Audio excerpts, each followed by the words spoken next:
Howdy, y'all. This is Proverbs chapter 25 in the New Messianic Version for September 25, 2023. These are also Proverbs of Shlomo, which the men of Hezekiah, king of Yehudah, copied out. The glory of God Elohim to conceal a thing, but the honor of kings to search out a matter. The heaven for height, the earth for depth, and the heart of kings is unsearchable. Take away the dross from the silver, and there shall come forth a vessel for the finer. Take away the wicked from before the king, and his throne shall be established in righteousness. Put not forth yourself in the presence of the king, and stand not in the place of great men. For better that it be said unto you, Come up here, than that you should be put lower in the presence of a prince whom you eyes have seen.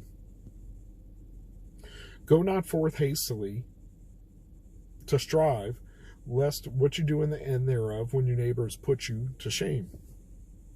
Debate your cause with your neighbor himself, and discover not a secret to one another. Lest he hears it put you to shame, and your infamy not turn away. A word fitly spoken is like apples in pictures of silver. A word fitly spoken is like apples of gold in pictures of silver. As an earring of gold and an ornament of fine gold, so is a wise reprover upon an obedient ear. As the cold of snow in the time of harvest, so is a faithful messenger to them that send him, for he refreshes the soul of his masters. Whoso boasts himself of a false gift is like clouds and wind without rain. By long forbearance is a prince persuaded, and a soft tongue breaks the bone. Hast thou found honey? Eat so much as is sufficient for you, lest you be filled therewith and vomit it. Withdraw your foot from your neighbor's house, lest he be weary of you, and so hate you. A man that bears false witness against his neighbor is a maul and a sword and a sharp arrow. Confidence in an unfaithful man in time of trouble is like a broken tooth and a foot out of joint. As he that takes away the garment in cold weather and is vinegar upon niter, so is he that sings songs to a heavy heart.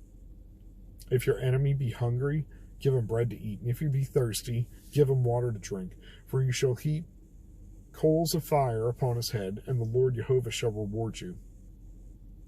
The north wind drives away rain, so does an angry countenance, a backbiting tongue. It is better to dwell in the corner of a housetop than with a brawling woman and in a wide house. As cold waters to a thirsty soul, so is good news from a far country. A righteous man falling down before the wicked is as a troubled fountain and a corrupt spring. It's not good to eat much honey, so for men to search their own glory is not glory. The way that's put. He that has no rule over his own spirit is like a city that is broken down and without walls. Backtrack with no helpers. He that no rule over his own spirit, a city broken down without walls. He that no rule over his own spirit, a city broken down without walls. All the helper stuff in here is kind of killing me. I don't know what my deal is, so I do apologize today. I've slowed down. We're on like 6 attempts now. Some of them got a couple minutes long, and just screwed it up enough that it was like, let's start over. So perhaps somebody needs to hear this today. I prayed a couple times to be clear and to just be able to do this properly. Maybe it's something with me that I can't settle my spirit. I really like the way that this is put. Not good to eat much honey, so to search their own glory. This is why we need the helper words, right? It's like the closest translation.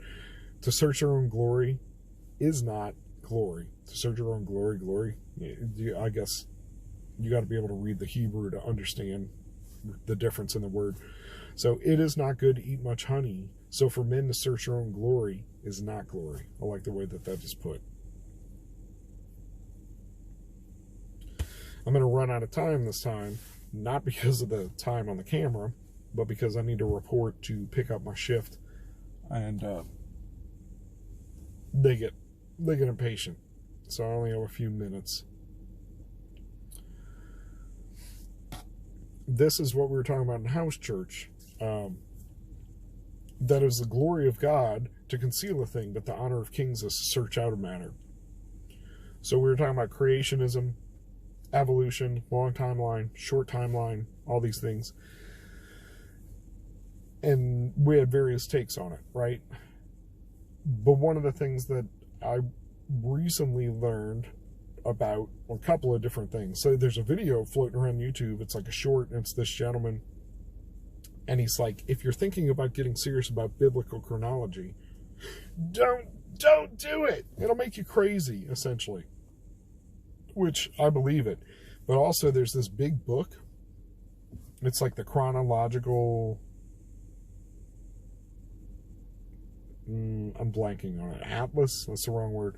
It's a giant fold-out 40-page book. You can read it like a book, or you can pull it out, and it's this one long thing.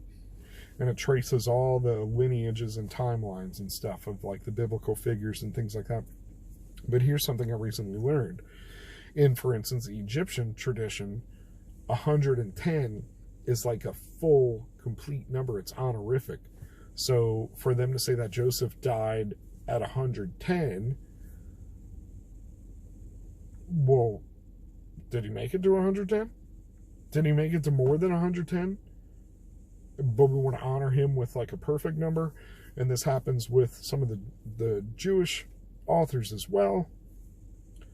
So that just brings in a whole nother level of questions on the biblical timeline if we want to accept young earth creationism.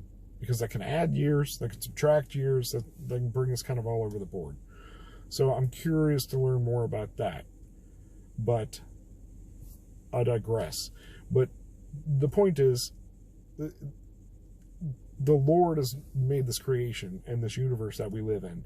And our science models make sense until anomalies pile up. And as anomalies pile up, it no longer makes sense in the model. And we have to start over and come up with a new model. This is just the nature of scientific revolution. So we're currently doing that in physics, where it's like, well, string theory didn't quite work, and this didn't quite work, and that didn't quite work. So we're trying to put it all together. You know, we're always in search of the grand unifying theory, the life, universe, and everything. And I think that is what's being talked about here, right? So it's the glory of God to know the grand unifying theory because he created it, and it's an honor for kings to search out a matter. Why kings? Well, for instance, they've got the money to fund scientific efforts, right? Real talk. I'm going to have to at least pause and move up so I don't get myself in trouble. So let's do that. All right, so I'm pulling right in, and I'm going to have to switch my app, which means that I am going to lose this video, and I'm going to have to edit two together, and then it's going to be a smaller video. So I do apologize for that. I figured that out, which is why my upload from 2 days ago was late, because when I stitched it, it was a itty bitty tiny little postage stamp. So you live and you learn, and that's what I get for doing all this on my phone, right? So we're at the 10-minute mark. I got more time I can record, but let me make my pickup so I can get out of here, and we'll do it from the road. See you then. All right. First things first. All right, that's better. I feel like I'm driving like an old man, all hunched up on the steering wheel. I'll try to talk loud because I feel like the road noise is great today. So we left off about revealing the mysteries that God's laid out for us in the universe. I think there's something beautiful in that. There's cool symmetry. And it goes with, but it's not comprehensive of the mandate for dominion that we were given here. also look forward to being able to see the full revelation and get it from, the greater perspective. So, just like we got to refine silver and gold to use for vessels, largely anything that we process, right? Metals, regardless, we got to often pulverize it. In the case of silver and gold, we can melt it out, and then we can pull the stuff off. I heard a good sermon yesterday, and I've heard the analogy before, which is a gold refiner was asked, by his apprentice master, how do you know when the gold is done? In other words, that it's now been purified enough and it's where we want it. And the response from the master was, when I can see my face in it. So when the reflection is coming through and I can see myself in it. Similarly, the master sometimes withholds things from us. Withhold might be the wrong word. But we don't get what we would like, or what we're praying for, or what we feel like we're heading towards. And it's simply because the master can't yet see his face in us. So, the refining process, the sanctification process, these are all hard things, right? These are all difficult things. And sometimes those are extended seasons. I heard similarly that in a season where you feel like you're not hearing from the Lord, especially as we're talking about, like you're in a time of trouble, in a time of stress, and you're not hearing from the Lord, that's the test, guys. You keep faithful like Job. You keep praying like Job. You keep worshiping, because that's what proves you righteous and faithful, right? It's okay to have emotions. It's okay to have feelings. One of my good friends told me recently, that Jesus wasn't perfect because he got angry. What? No. Jesus, having the human experience, how would he not get to know anger? Things like that. Heartbreak, right? He wept when his buddy died.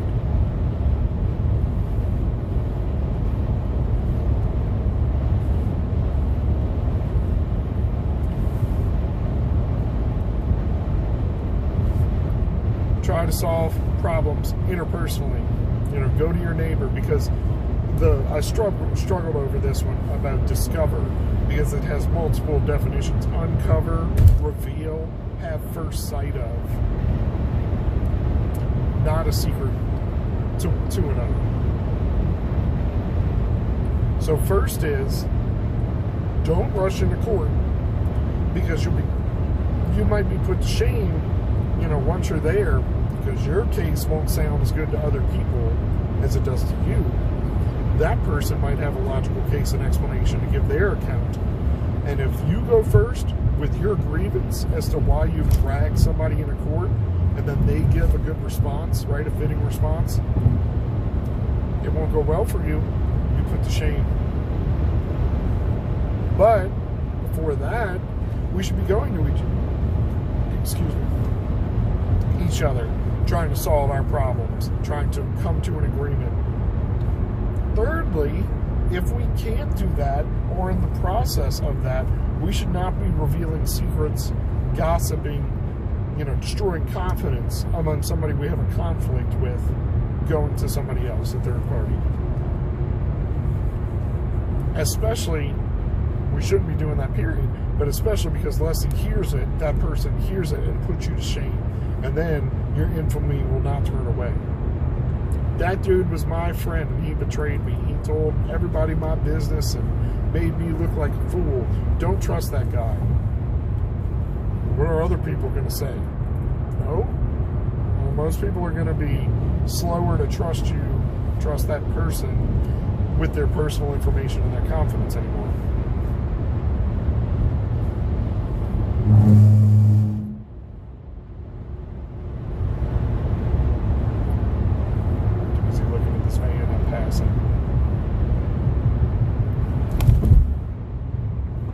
it's interesting because it's finally cooling down. It's leafing season, right? All kinds of golds, reds, stuff like that. And it's harvest time. It's fall. So snow and harvest time. Oh, my birthday is late October. So it's always like, please don't snow. Please don't snow till All Saints Day. Please. Uh-oh. Uh-oh.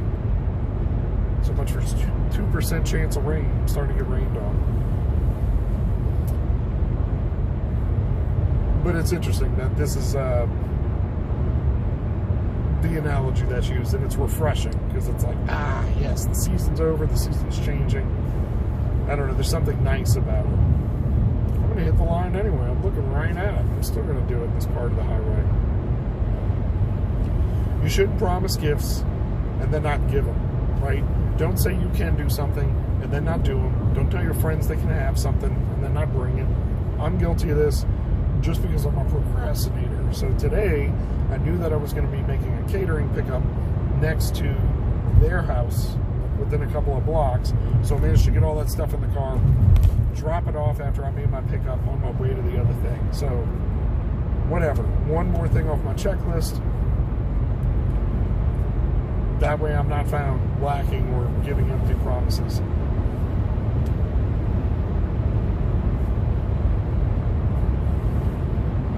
And then when you find something good, right, honey, we want it. We want to consume it. But if you have too much, it's bad for you. You're going to make yourself sick, give yourself the diabetes, and maybe fat. Either way, it's not good.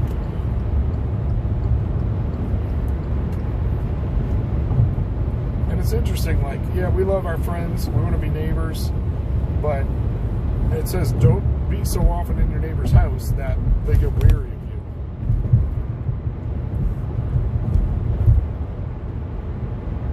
It's a balance, right? A lot of us want companionship, want to be with our friends, but especially if our friends have families, they need time to themselves. They need time with the fam. And if you're not invited, you shouldn't always be knocking. You know, even if I got the same friends I'm talking about constantly tell me just come over. And it's like, I'm super appreciative that that invite is open, but I am not the kind of person who would knock on somebody's door because they have multiple kids and neighbor kids and things going on. So it's like, I'll call first. I'll at least text. You know what I mean? If it's an emergency, or if I'm in the neighborhood and have something like today, I'm just going to go. That's fine. But in practice, give space. Don't tell lies. Don't have confidence in somebody that you can't have confidence in, an unfaithful guy. So whether it's because he's going to tell your business and reveal your secrets and try to look good, or it's because they just lack the strength to do the things that they're supposed to do. And in times of trouble, don't sing happy songs to your troubled friend. You know, it's like taking their coat away, or like pouring vinegar on soda, because it's going to foam up. It's going to make them upset. You need to sit with your friends, allow them to have their emotions, and you have them with them. I'm running out of time. It'll probably give me a couple more minutes.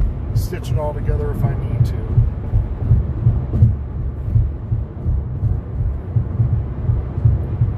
Yeah, we'll stitch one more once it tells me how much I can do. Woo! Well, it started raining and the pavement got slick, so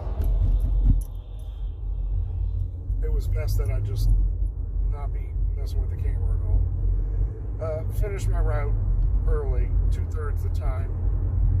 Not bad, considering I had to get pretty far out to start. Had to stop and get gas before I could even do that. So, overall, finished about half the time. Now I'm going to be on my way home. I realize how dark it is, so I do apologize. The production value on this particular episode is going to be very low between the three-way stitching. I just wanted to say that I lived out this thing with the unreliable messenger and the false witness. People essentially couldn't get along, and it led to telling stories about one person and another person not doing the things that they promised to do, which resulted in the contracts falling through, and still just lots and lots of upsetness over that, because if you don't fulfill the contract, you don't get the money, because that's how contracts work. But if your enemy's hungry, take care of him. Why? Because it's the right thing to do. And it's better to dwell in the corner of a housetop than with a brawling woman. Look, when you got fighting and nagging and picking nonstop, it's better to just live alone. So, 20 seconds left, running out of space to record. I just want to say, this is true. If you can't rule your own city, it's like, or your own spirit, it's like a city with its walls broken down. Struggle to control yourself. Go with God. Gentlemen, be blessed.